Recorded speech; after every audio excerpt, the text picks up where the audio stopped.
అందరికీ నమస్కారం అండి. ముందుగా వేటి న్యూస్ వారికి టీం అందరికీ కూడా ఇంత మంచి అవకాశాన్ని నాకు ఇచ్చినందుకు ధన్యవాదాలు తెలియజేసుకుంటూ జయశ్రీ సార్ నమస్కారం అండి. ప్రీవియస్లీ ఒక మంచి కాన్వర్జేషన్తో మనం కలిసాం, తర్వాత మళ్ళీ ఇదే కలవడం. ఇప్పటివరకు చాలా హాట్గా డిస్కషన్స్ జరిగాయి. బస్ సరదాగా ఒక చిన్న క్వశ్చన్తో మొదలు పెడదాం అనుకుంటున్నాను సార్.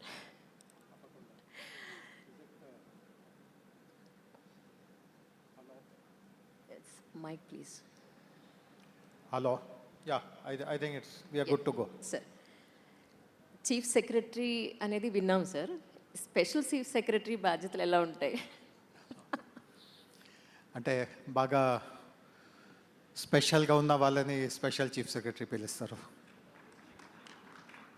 అంటే ఎవ్రీ డే సీఎంకి కనెక్ట్ అయి ఉంటారా సార్, అలా అనుకోవచ్చా? నో అట్లా ఏం కాదు. సో టెక్నికల్ ఆన్సర్ ఏముంది అంటే, ప్రతి ఒక్కరికి జీవితంలో ప్రమోషన్ దొరుకుతుంది. సో మా ఐఏఎస్లో కూడా అట్లే ప్రమోషన్ ఛానల్స్ ఉంటాయి. సో చివర్లో లాస్ట్ ప్రమోషన్ చీఫ్ సెక్రటరీగా ఉంటుంది. బట్ మనందరికీ తెలుసు, చీఫ్ సెక్రటరీ ఒకే వ్యక్తికి ఆ బాధ్యత వస్తుంది. బట్ ఆ క్యాడర్లో ఎవరైనా చేరిపోయారు, అంతకంటే ముందు ఫర్దర్ వాళ్ళకి ప్రమోషన్ ఇచ్చే అవకాశం లేదు. అట్లాంటి వాళ్ళ కోసం ఈ పదం వాడతారు. అంటే సేమ్ కార్డర్లో ఉన్నాము, ది చీఫ్ సెక్రటరీ కాదు, బట్ అదే కార్డర్లో ఉన్నటువంటి చీఫ్ సెక్రటరీగా ఉన్నాను. That's very nice sir. ఇమీడియట్గా తెలంగాణలో ఒక 3 ఇంపార్టెంట్ చేంజెస్ చేయాలి అని అంటే మీరు ఏం చేస్తారు సార్? సో నేను నా వర్క్కి సంబంధించిన విషయాలు చెప్తాను. నేను మెట్రోపాలిటన్ ఏరియా బాధ్యత చూస్తున్నాము. హైదరాబాద్, సైబరాబాద్ మరియు మల్కాజ్గిరి ఈ 3 కార్పొరేషన్స్ని కలిపితే హైదరాబాద్ మెట్రోపాలిటన్ ఏరియా వస్తుంది. ఔటర్ రింగ్ రోడ్ లోపు ఉన్నటువంటి అన్నిటినీ కలిపి ఇది ఒక మెట్రోపాలిటన్ ఏరియా ఉంది. సో ఈరోజు పరిస్థితి ఎట్లా ఉంది అంటే, మన అందరూ హైదరాబాద్లో నివసిస్తున్నాము. భారతదేశంలో మన హైదరాబాద్ని వేరే ఏ నగరంతో పోల్చినా ప్రతి ఒక్కరూ హైదరాబాదే బెటర్ నగరము, ఇక్కడే ఉండాలి. సపోజ్ మనము బెంగళూరుని హైదరాబాద్తో పోలిస్తే Hyderabad is a better city, గుడ్గావ్ని హైదరాబాద్తో పోలిస్తే Hyderabad is a better city. అంటే దీంట్లో రెండో ఆలోచన ఏమి ఉండదు. బట్ మనము ఒకవేళ హైదరాబాద్ని గ్లోబల్ సిటీస్తో పోలుస్తూ ఉంటే, అండ్ గ్లోబల్ సిటీస్ అంటే నేను న్యూయార్క్, లండన్ గురించి మాట్లాడట్లేదు. మనకు సౌత్ ఈస్ట్ ఏషియాలో కొన్ని సిటీస్ ఉంటాయి. ఉదాహరణకి బ్యాంకాక్ కావచ్చు, కువాలాలంపూర్ కావచ్చు, మనీలా కావచ్చు, జకార్తా కావచ్చు. ఇట్లాంటి సిటీస్తో కూడా మన హైదరాబాద్ని పోలుస్తూ ఉంటే, అంటే మనము ఫ్రాంక్గా ఉండాలి కొన్ని విషయాల్లో. ఈ సిటీస్ కంటే కూడా మన స్థాయి ఇంకా చాలా చాలా తక్కువగా ఉంది. అంటే న్యూయార్క్, లండన్, దుబాయ్ గురించి నేను మాట్లాడట్లేదు. ఈ సిటీస్ స్థాయి వరకు కూడా ఎదగడానికి మనకు చాలా స్కోప్ ఉంది. సో గత 3-4 మాసాల నుంచి నేను ఒక ఎక్సర్సైజ్ ఏం చేస్తున్నాను అంటే, మన సిటీలో లివేబిలిటీని ఇంకా పెంచుకోవడానికి ఏమేం చేయవచ్చు. సో కనీసం ఈ స్థాయిలో ఉన్నటువంటి సిటీస్కి సమానంగా మనము కూడా ఎదగలము. సో గత ఒక 3-4 నెలల నుంచి జరుగుతున్నటువంటి ఎక్సర్సైజ్ ద్వారా ఒక 100 ఇంటర్వెన్షన్స్ గుర్తించడం జరిగింది. ఈ 100 పనులు చేయగలిగితే మనము కూడా ఆ స్థాయికి చేరగలము. అండ్ ఈ 100 ఇంటర్వెన్షన్స్ అంటే ఏదో దీర్ఘకాలికమైన ఇంటర్వెన్షన్స్ కాదు. అంటే పూర్తి చేయడానికి 10 సంవత్సరాలు పడతాయి, 5 సంవత్సరాలు పడతాయి, అట్లాంటివి కాదు. సంవత్సరం, 6 months, 1.5 years, అంటే చిన్న వ్యధిలోనే వాటిని మనము ఇంప్లిమెంట్ చేసి రిజల్ట్స్ కూడా వచ్చే స్థాయికి తీసుకువెళ్ళగలము. సో అట్లాంటివి ఉన్నాయి. అండ్ ఇందులో చాలా పెద్ద రేంజ్ ఉంది. సో ఉదాహరణకి మన సిటీలో చాలామంది వాళ్ళ దగ్గర పెట్స్ ఉంటాయి అనుకోండి. సో సిటీని పెట్ ఫ్రెండ్లీగా ఎట్లా చేయవచ్చు. సిటీలో ఎక్కువ ప్లే గ్రౌండ్స్. ఈరోజు చాలామంది పేరెంట్స్కి వాళ్ళ పిల్లల్ని ఏదో ఒక రూపంలో స్పోర్ట్స్ ఆడించాలి. సో అఫోర్డబుల్ ప్లే గ్రౌండ్స్, రకరకాల స్పోర్ట్స్తో కూడిన కనీసం ఒక 100 ప్లే గ్రౌండ్స్ సిటీలో కొత్తగా ఎట్లా తయారు చేయవచ్చు. ఇవి స్టేడియమ్స్ కాదు, జస్ట్ ప్లే గ్రౌండ్స్. అక్కడ బేసిక్ ఫెసిలిటీస్ ఉంటాయి. మీరు సరదా కోసం కానీ కొంత సీరియస్నెస్తో కానీ అక్కడికి వెళ్ళి ఆడుకోవచ్చు. మన సిటీస్లో ఎంతోమంది స్ట్రీట్ వెండర్స్ ఉంటారు. అండ్ స్ట్రీట్ వెండర్స్కి కూడా జీవనోపాధి అవసరం ఉంది. సో ఒక నియంత్రణ వ్యవస్థ కింద ఒక కంఫర్టబుల్ పద్ధతిగా స్ట్రీట్ వెండర్స్ని మన సిటీలో ఎట్లా మనము ఆదుకోవచ్చు.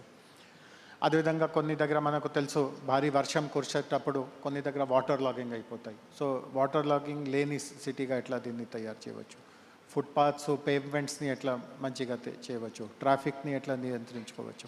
సో ఇట్లాంటి చాలా ఒక 100 అంశాలు ఇందాక చెప్పినట్టుగా వీటన్నిటిని మనము చాలా చిత్తశుద్ధితో అమల్లోకి తీసుకురాగలిగితే మన సిటీ లివబిలిటీ చాలా చాలా పెరుగుతుంది. సో ప్రత్యేకమైన అంటే మనము హైదరాబాద్ గురించి పెద్ద ప్రాజెక్ట్స్ వింటూ ఉంటాము, ఫ్యూచర్ సిటీ కడుతున్నాము, మూసీ రివర్ ప్రక్షాళన ప్రాజెక్ట్ నడుస్తూ ఉంది, కొత్త ఫ్లైఓవర్స్ వస్తూ ఉన్నాయి, ఎలివేటెడ్ కారిడోర్స్ చేస్తున్నాము. అవన్నీ ఒక పక్క ముఖ్యమే, బట్ గ్రాస్ రూట్ స్థాయి నుంచి మన లివబిలిటీని ఎట్లా మెరుగుపరుచుకోవాలి, ఇతర సిటీస్తో పోలిస్తే హైదరాబాద్ కూడా సమానంగా ఉన్నట్టుగా అట్లాంటి ఒక ఖ్యాతి ఎట్లా చాటాలి, అట్లాంటి పనిలో నేను ప్రస్తుతానికి పూర్తిగా నిమగ్నంగా ఉన్నాను. ఇప్పటి వరకు మీరు చాలా చాలా డిపార్ట్మెంట్స్లో వర్క్ చేశారు. ఇన్నాళ్ళుగా మీరు తీసుకున్న ఒక 3 కీలకమైన నిర్ణయాలు తెలంగాణ మార్చేసిన పాయింట్స్ అంటే ఏం చెప్తారు సార్? సో నేను ఎక్కువ డిపార్ట్మెంట్స్లో పని చేయలేదు, అంటే నాకు చాలా తక్కువ డిపార్ట్మెంట్స్లో పని చేసే అనుభవం ఉంది. నేను ఒక సమయం industries, IT, tourism and municipal administration, ఈ 4 డిపార్ట్మెంట్స్ నా దగ్గర పెద్ద ఏం అనుభవం లేదు. బట్ ఈ డిపార్ట్మెంట్స్ పరిస్థితి చూస్తే, సో ఈరోజు ఐటీ రంగంలో మనందరికీ తెలుసు, మనము హైదరాబాద్లో మన భారతదేశంలో ఒక బెస్ట్ సిటీగా, ఐటీకి అనుకూలమైన బెస్ట్ సిటీగా మనము పేరు పొందాము, ఆ పట్టా పొందాము. సో దాని వెనక 2014లో కొత్త రాష్ట్రం ఏర్పడేటప్పుడు కొన్ని కీలక నిర్ణయాలు తీసుకోవడం జరిగింది. ఒకటి ఏముంది అంటే ఐటీ కంపెనీస్కి టాలెంట్ చాలా భరోసాగా వాళ్ళ దగ్గరికి ఉండాలి. అంటే సిటీలో ఎంతైనా పెద్ద పెద్ద బిల్డింగ్స్ ఉన్నా, ఇంకా ఏదైనా మంచి రోడ్స్ ఉన్నా, బట్ అక్కడ టాలెంట్ సరిగా దొరకకపోతూ ఉంటే ఏ కంపెనీ మీ వైపు చూడరు. సో టాలెంట్ తయారు చేయడానికి కంపెనీస్కి బాగా అనుకూలమైన టాలెంట్ కోసం ఒక పద్ధతి అనుసరించుకోవడానికి మేము ఒక సంస్థ ఏర్పాటు చేశాము. టాస్క్ అనే పేరుతో సంస్థ ఉంది. అది ఒక చాలా మంచి నిర్ణయము. తర్వాత ఈరోజు టెక్నాలజీ సెక్టర్లో ముఖ్యంగా ఇన్నోవేషన్కి చాలా పెద్ద పీఠం ఉంది. అంటే ఏ కంపెనీ అయినా ఇన్నోవేషన్ చేయలేకపోతూ ఉంటే వాళ్ళకి భవిష్యత్తే ఉండదు. అట్లాంటి ఒక చాలా స్పష్టంగా ఒక విషయం అందరికీ తెలిసిపోయింది అన్నమాట. సో 2014లో ఈ సిటీలో అంత ఇన్నోవేషన్, అంత స్టార్టప్స్, ఆంటర్‌ప్రెన్యూర్‌షిప్ అంతా ఉండేది కాదు.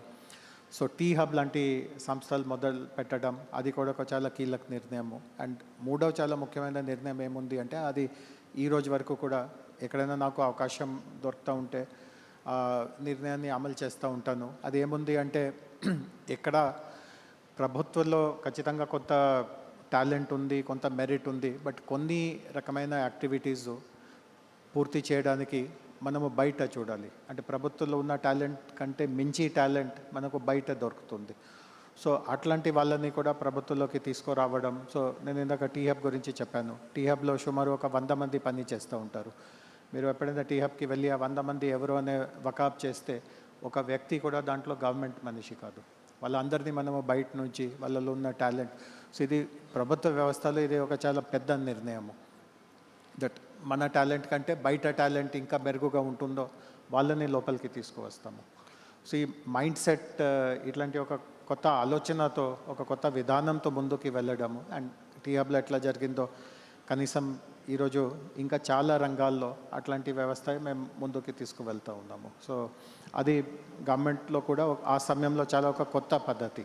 దట్ గవర్నమెంట్లో ఎట్లయినా వేలాది మంది ఉంటారు, వాళ్ళపైన ఆధారపడకుండా నేను ఇంకా బయట నుంచి కొత్త వాళ్ళని తీసుకువస్తూ ఉన్నాము. సో ఇది ఒక కొత్త ఆలోచన సమయంలో చాలా విమర్శలు కూడా వచ్చినాయి. బట్ ఇప్పుడు వెనక్కి తిరిగి చూస్తే ఆ నిర్ణయం తీసుకోకపోయి ఉంటే, అంటే మంచి బిల్డింగ్ అవన్నీ మనము కట్టేవాళ్ళు, కానీ అంత ప్రయోజనం ఉండేది కాదు.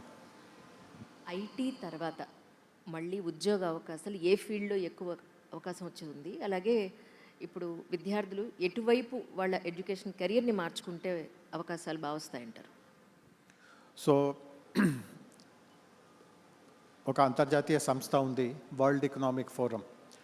వాళ్ళు ప్రతి సంవత్సరం ఒక నివేదిక తయారు చేస్తారు, ద ఫ్యూచర్ ఆఫ్ జాబ్స్. అంటే ఏ దిశలో ఉపాధి అవకాశాలు ఎక్కువ వస్తూ ఉన్నాయి అండ్ మొత్తం ప్రపంచానికి వాళ్ళు చేస్తారు. అంటే యుఎస్ లాంటి వికసిత్ దేశంలో ఏం జరుగుతూ ఉంటుంది, భారత్ లాంటి అభివృద్ధి చెందుతున్నటువంటి దేశంలో ఎట్లాంటి అవకాశాలు వస్తాయి. సో లాస్ట్ ఇయర్ రిపోర్ట్ చూస్తే ఒక 80 రకమైన జాబ్స్ వాళ్ళు గుర్తించారు. అండ్ అదే వాస్తవికత ఉంది. ఈరోజు మన గతం గురించి ఆలోచిస్తూ ఉంటే చాలా తక్కువే ఆప్షన్స్ ఉండేది. అంటే మీరు ఇంజనీర్ అవ్వాలి, లేకపోతే డాక్టర్ అవ్వాలి, లేకపోతే ఇట్లాంటి సివిల్ సర్వీసెస్ రాయాలి, లేకపోతే లాస్ట్లో లా చదివి లాయర్ ఇట్లాంటివి ఉండవచ్చు. బట్ గతంలో ఉన్నటువంటి 5-10 ఆప్షన్స్ కంటే భిన్నంగా ఈరోజు 80 రకమైన ఆప్షన్స్ ఉంటాయి. అండ్ నేను కూడా చూస్తున్నాను, అంటే సిటీలో ఈరోజు సుమారు ఒక మన 20 మిలియన్ 20 లక్షల మంది ప్రొఫెషనల్ రంగంలో ఉన్నారు. 2 million people are working in different kind of professions. And వాళ్ళ ప్రొఫైల్స్ చూస్తే వాళ్ళు ఎట్లాంటి జాబ్స్ చేస్తూ ఉన్నారు, సిటీలో ఉన్నటువంటి అంటే టాప్ కేటగిరీలో ఉన్నటువంటి 2 మిలియన్ ప్రొఫెషనల్స్, 20 లక్షల మంది ప్రొఫెషనల్స్ ఉంటే కనీసం ఆ 80లో కనీసం ఒక 50 కేటగిరీస్ మన మధ్యలోనే అది కనపడుతుంటాయి అనేది. సో చాలా జాబ్స్ ఉన్నాయి. బట్ 2-3 ముఖ్యంగా ఏముంది అంటే ఈరోజు ఆర్టిఫిషియల్ ఇంటెలిజెన్స్, అంటే ఏ జాబ్ ఉన్నా ఆర్టిఫిషియల్ ఇంటెలిజెన్స్ నాలెడ్జ్ ఉండడం అది చాలా అనివార్యం అనేది. అంటే కొన్ని సందర్భంలో నేను కాలేజెస్ ఫంక్షన్స్కి వెళ్తూ ఉంటాను, స్టూడెంట్స్తో మాట్లాడుతూ ఉంటాను. కొన్నిసార్లు నాకు గుర్తు ఉంది, నేను ఒక వాక్యం వాడాను, కొన్ని సందర్భంలో దాన్ని మిస్అండర్స్టాండ్ కూడా చేశారు. బట్ నేను ఇప్పుడు కూడా చెప్తాను, నేను వాడే వాక్యం ఏముండేది అంటే, if you do not know about AI, if you do not master AI, know about AI కాదు, if you do not master AI you will be killed. అంటే ఇట్లాంటి కఠినంగా పరిస్థితి ఈరోజు అంటే రాను రాను తయారవుతూ ఉంది. మీకు ఏఐ జస్ట్ తెలుసుకోవడమే కాదు, అంటే ఒక డిక్షనరీలో చదివి, ఇంటర్నెట్లో వికీపీడియాలో చదివి ఏఐ అంటే ఇది అది సరిపోదు. ఏఐని ఉపయోగంలోకి ఎట్లా తీసుకురావాలి, ఆ పరిపక్వత మీలో ఉండకపోతూ ఉంటే మీకు ఏమీ ఫ్యూచరే ఉండదు అనమాట. సో ఏ జాబ్ ఉన్నా, 80 జాబ్స్ ఉన్నా, 50 జాబ్స్ ఉన్నా, ఏఐ నాలెడ్జ్ చాలా ముఖ్యం ఉంది. రెండవది కొన్ని ఫినిషింగ్ స్కిల్స్ అంటారు. అంటే మీరు ఎట్లా మాట్లాడుతున్నారు, మీరు సిచ్యువేషన్ని ఎట్లా అర్థం చేసుకుంటున్నారు, మీరు టీంలో మీ బాధ్యత ఎంతవరకు ఉంటుందో ఎట్లా దాన్ని పరిగణనలోకి తీసుకువెళ్తున్నారు, టీం సభ్యులుగా మీరు ఎట్లా టీంకి బాగా సపోర్ట్ ఇస్తున్నారు, మీరు ఒక పొజిషన్కి ఎదిగి ఉంటే మీ కింద ఉన్న వాళ్ళని ఎట్లా మీరు నర్చరింగ్ లీడర్షిప్ ద్వారా తయారు చేస్తున్నారు, ఇట్లాంటి స్కిల్స్కి కూడా చాలా ఉపయోగం ఉంది. అంటే నాలెడ్జ్ చూస్తారు. ఈరోజు కంపెనీస్ దగ్గర మీరు ఇంటర్వ్యూకి వెళ్తే మీకు క్వాలిఫికేషన్ ఏముందో, స్కిల్స్ నాలెడ్జ్ ఏముందో అవన్నీ ఖచ్చితంగా వాళ్ళు చెక్ చేస్తారు. బట్ లాస్ట్ ఒక 10 సంవత్సరాల నుంచి నాకు ఏమనిపిస్తూ ఉంది అంటే, నాలెడ్జ్ కంటే మీలో ఇట్లాంటి నైపుణ్యాలు ఉన్నాయా లేదా దానికి ఎక్కువ విలువ ఉంటుంది. Absolutely sir. అలాగే ఎస్పెషలీ తెలంగాణకి సంబంధించి మిమ్మల్ని కలవరపరిచే, టెన్షన్ పెట్టే అంశాలంటే ఏం చెప్తారు? సో టెన్షన్ అనేది ఏమి ఉండదు. బట్ జనరల్గా నేను కొన్ని బాధ్యతలు ఒకవేళ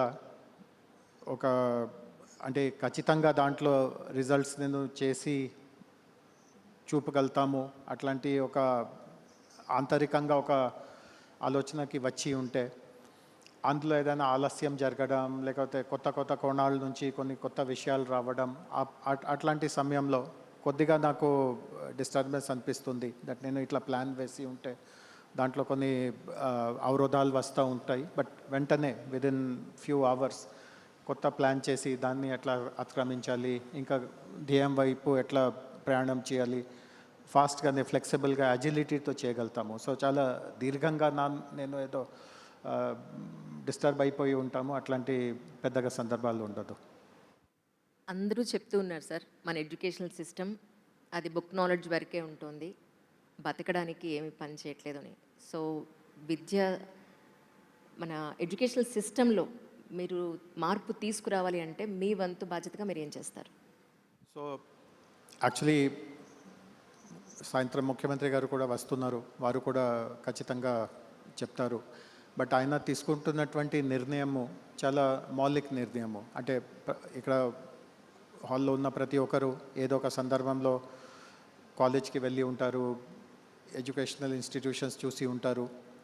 మన భారతదేశంలో ఒకే ముఖ్యమైన సమస్య ఏముంది అంటే, మనము క్వాలిటీ విద్య ఇవ్వలేకపోతున్నాము. అంటే ఖచ్చితంగా కొన్ని ఇన్స్టిట్యూషన్స్ చాలా పెద్ద స్థాయిలో ఉన్నాయి. బట్ ఒక సాధారణ విద్యా సంస్థలో క్వాలిటీ ఎడ్యుకేషన్ రాలేకపోతున్నాను. దానికి ఒకే ఒక ప్రధానమైన కారణం ఏముంది అంటే ఆ క్వాలిటీ ఇచ్చే వాళ్ళు చాలా తక్కువ మంది ఉంటారు. అంటే మనము వేలాది మంది టీచర్స్ని రిక్రూట్ చేయగలము, బట్ అందరిలో ఏ రూపంలో నాణ్యతతో కూడిన విద్య అందించాలి అట్లాంటి ప్రవీణత ఉండదు అన్నమాట. అండ్ ఎంతైనా ప్రయత్నం చేసినా వాళ్ళలో అంతవరకు ప్రవీణత రాలేదు ఏమో. సో దాని సమాధానం ఏముంది అంటే ఉన్న టాలెంట్ ఉన్న క్వాలిటీ ఉన్న వాళ్ళు లార్జ్ స్కేల్లో ఎట్లా విద్యని అందించుకోగలగాలి, దానికి మనం ఏదైనా సొల్యూషన్ సమాధానం వెతుకోగలితే మౌలిక స్థాయి నుంచి మనకు మంచి మార్పు కనిపిస్తూ ఉంటుంది. సో ముఖ్యమంత్రి గారు 2 చాలా కీలక నిర్ణయాలు తీసుకున్నారు. ఒకటి ఏముంది అంటే ఈరోజు క్వాలిటీ ఎందుకు దొరకట్లేదు అంటే వేలాది శిక్షా సంస్థలు ఉన్నాయి. సో ఆయన వాటిని కాన్సాలిడేట్ చేయాలి అట్లా ఆలోచించారు. మన రాష్ట్రంలో కొన్నియే ఉండాలి. అంటే నేను నేరుగా ఈ విషయంతో డీల్ చేయట్లేదు కాబట్టి ప్రిసైజ్ నంబర్స్ నా దగ్గర ఉండదు. బట్ వారి ఆలోచన ఏముంది అంటే సపోజ్ 50,000 విద్యా సంస్థలు ఉంటే 5,000కే మనము పరిమితి చేయాలి. అండ్ ఆ 5,000లో బెస్ట్ క్వాలిటీ టీచర్స్ని పంపించాలి, బెస్ట్ వసతులు ఇవ్వాలి, వాళ్ళకి బ్రేక్ఫాస్ట్ ఇవ్వాలి. మన ఈరోజు ఆంగన్వాడీ అనే ఒక వ్యవస్థ ఉంటుంది, ప్లే స్కూల్స్. దానికి విద్యా బోధనతో ఏం సంబంధం ఉండదు, అది వేరే విభాగము, ఇది వేరే విభాగము. దాన్ని కూడా దీంట్లోకి తీసుకురావాలి. సో క్వాలిటీ మనము చిన్న వయసు నుంచి క్లాస్ అంటే 3 సంవత్సరాల వయసు నుంచి ప్రతి ఇంటరాక్షన్ క్వాలిటీతో కూడిన ఇంటరాక్షన్ అట్లాంటి మనము ఆశ్వాసనంగా ఒక గ్యారంటీగా మనం ఏర్పాటు చేయగలితే అప్పుడు ఆ ఫలితం ప్రతి విషయంలో మనకు కనిపిస్తుంది. ఇచ్చిన టైం 15 నిమిషాలండి కరెక్ట్గా. మాకు ముందు కూడా టైమర్ పెట్టారు, టైమ్స్ అప్ అని. Thank you sir, thank you so much once again. Thank you sir. Thank you, sir. Thank you very much. May I call upon Sri Kalyan Garu, Whole-Time Director, Sai Silks, Kala Mandir, వారిని వేదిక మీదకి విచ్చేసి memento మరియు shawl